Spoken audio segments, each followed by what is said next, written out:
स्वागत है आप सभी का एक बार फिर से मेरे YouTube चैनल पर।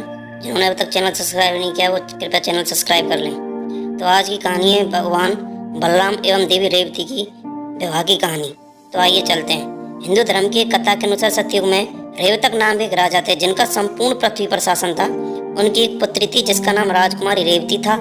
राजकुमारी रेवती सर्वगुण संपन्न थी तथा उसे हर प्रकार की शिक्षा दी गई थी। जब राजकुमारी रेवती विवाह के योग्य हुई तो राजा रेवतक ने उसके विवाह के लिए योग्य वर की तलाश शुरू कर दी, परंतु बहुत वर्षों तक तलाश करने के बावजूद वह अपनी पुत्री के लिए योग्य वर नहीं ढूंढ पाए। अंत में उन्होंने सोचा कि राजकुमारी रेवती के विवाह के विषय में स्वयं ब्रह्मा जी से ही पूछ लिया जाए कि रेवती का विवाह किससे होगा।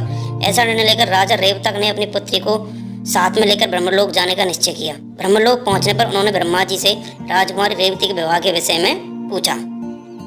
तब ब्रह्मा जी ने कहा, हे राजन, ब्रह्मलोक में समय की गति बहुत धीमी है। आपने जो थोड़ा समय ब्रह्मलोक में बताया उतने समय में पृथ्वी पर सतयुग और त्रेता युग बीत चुके हैं तथा पृथ्वी पर आपका साम्राज्य और आपके समय के सभी लोग समाप्त हो चुके हैं, इसलिए आप तुरंत ही यहाँ से लौट जाइए। आप जब तक पृथ्वी पर पहुंचेंगे तब तक द्वापर युग का भी अंतिम समय चल रहा होगा। उस समय आपको पृथ्वी पर भगवान श्री कृष्ण के बड़े भाई बलराम मिलेंगे जो आपकी पुत्री के लिए योग्य वर साबित होंगे। यह सुनकर राजा रेवतक भयभीत हो गए और तुरंत ही ब्रह्मलोक से पृथ्वी पर लौट आए।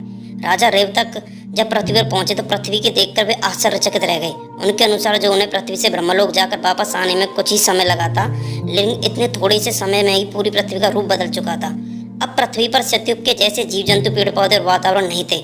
पृथ्वी पर ऐसे जीव जंतु और पेड़ पौधे दिखाई दे रहे थे जो उन्होंने पहले कभी नहीं देखे थे। पृथ्वी का भूगोल भी अब पहले के समान नहीं था तथा उनके साम्राज्य का भी संपूर्ण विनाश हो चुका था। यह सब देखकर राजा रेवतक बहुत चिंतित हो उठे और वे बिना देर किए अपनी पुत्री के साथ श्री कृष्ण और बलराम के राज्य पहुंच गए। वहां पहुंचकर उन्होंने कृष्ण और बलराम को अपने साथ घटित हुई पूरी घटना से अवगत कराया। यह घटना सुनकर श्री कृष्ण के बड़े भाई बलराम राजकुमारी रेवती से विवाह करने को सहमत हो गए और इस प्रकार उनका विवाह संपन्न हो पाया।